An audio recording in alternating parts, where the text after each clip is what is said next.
If you're from Pittsburgh, chances are you are loyal to Heinz ketchup. But how much do you really know about Heinz? For example, are there really 57 varieties?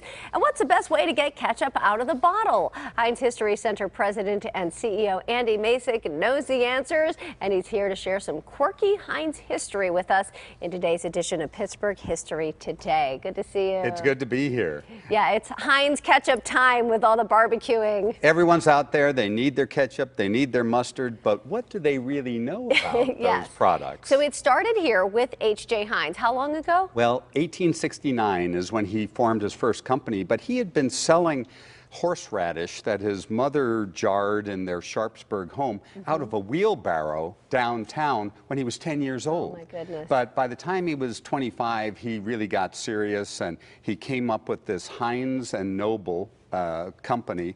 Then it just became Heinz, and he needed to brand it. He was a young entrepreneur in 1893. Yeah, there he is when he's maybe 25 to 30 years old, 1870. But in 1876, he came out with a product called ketchup. And now, so there wasn't ketchup before that? There actually was. The Chinese probably had invented ketchup 1,000 years before, but his philosophy was to do a common thing uncommonly well. So everyone wanted ketchup. He pushed tomato ketchup because not all ketchup had tomatoes in it in those early days. And the big innovation was clear glass bottles, so you could actually see the product. Okay. His competitors were using dark green glass and brown glass, but here in Pittsburgh, this was a glass city, and we had perfected methods for purifying or making clear glass. Wow. And Heinz said, that's what I want for my product because I want people to see it. Yes, and then it also is nice because you can see if you're almost out. You can see if you're almost out. And you see this little cigar label at the top? Every ketchup bottle has that little label. Well, he put that there because you know how when ketchup sits for a while, it can get kind of dark or watery at the top? Right, it kind of separates. So you put the cigar label and it just looks fresh and clean on the shelf. And you don't have to, that's smart. It I is love smart. that. And then how do you get the ketchup out of the bottle? Well, right, so that's always the trick, because I'll be honest, it can be maddening. It can. You know, the old expression, shake and shake the ketchup bottle, none'll come, and then a lot'll. Exactly, Well, exactly.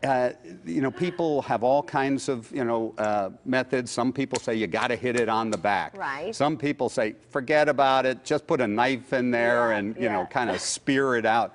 But the Heinz company says, you see this little 57 embossed on? I never saw that on the bottle, right. It's all around here. If you tap on the 57, hold it at this angle and tap on the 57, that's the surest way to get the ketchup flowing. Okay, so now we know for sure. Stick with me. I love that. Now, he was big on the packaging, though, right? And how the whole thing looked. You mentioned that. I mean, that was important to him? He was an intuitive marketer. There was something about him. He just knew what would resonate with his audience.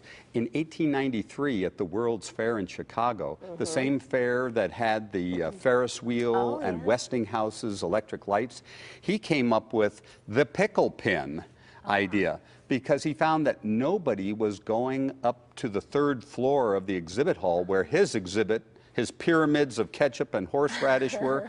Nobody was going up there. So he had street urchins, little boys, throw tags around on the first floor of the exhibit hall that said, bring this tag to the third floor to the Heinz exhibit for a free prize. And people marched up the steps by the hundreds of thousands. By the end of the fair, he had given away 1 million pickle pins. 1 million. The New York Times did an article about Heinz saying, an entrepreneur who found himself in a pickle was saved by one.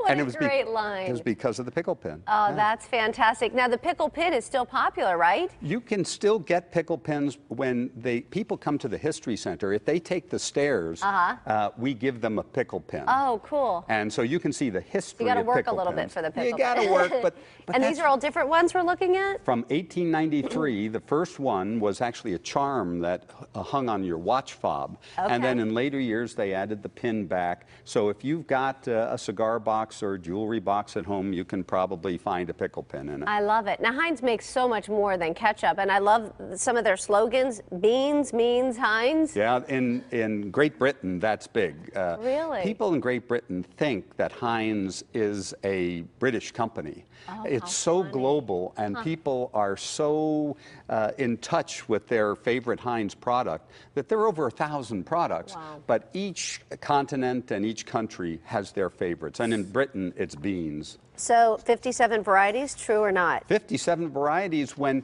H.J. Heinz was a young entrepreneur in New York City one day, he was in an elevated train and he looked out the window and he saw a sign flash by. It said 21 styles of shoes. And he thought, I wonder how many varieties I have in my stock. And he started counting them up on an envelope. And when he got to 57, he stopped because he thought, I like the look of that, 57. And so in his sign shops and on billboards and on mountainsides, he used that 57 as a brand. And now we still see it on Heinz products today. Yes, so this is some of your best-selling items here at the History Center? Oh, yeah. Look at that great shirt. Yeah, this one shows the Keystone because he used Pennsylvania as the Keystone State. He used that. That's cool. And look at these adorable little hats that look like a tomato. Oh my gosh. They are so cute. You put that on a one-year-old and you can't help but squeeze his cheek. Well, people are going to be clamoring for your latest Heinz product. Tell me about these lip balms. All right, these are not on the market yet. Our gift shop manager, Beth Muth, is producing these right now. They'll be available in 3 weeks. These are lip balm flavored dill pickle, mustard, ketchup, and barbecue sauce, 57 sauce. Oh my goodness. It sounds delicious. You're just going to want to lick your lips all day. Yeah, I don't know if you're going to want to kiss anyone unless they've all just had a hot dog. There you go. Thanks so much, Andy. You bet. All right, so you can look for more Heinz History Center, more about Heinz. You have a whole exhibit about Heinz at the History Center. And it's free this weekend, Friday, Saturday, and Sunday, thanks to the Buncher Foundation. You can come to the History Center for free. Wonderful. So there you go, Heinz History Center on Smallman Street in the Strip District. Free admission Friday, Saturday, and Sunday from 10 till 5. And keep watching for more Pittsburgh history today here on PTL when Andy Masich joins us as our regular guest.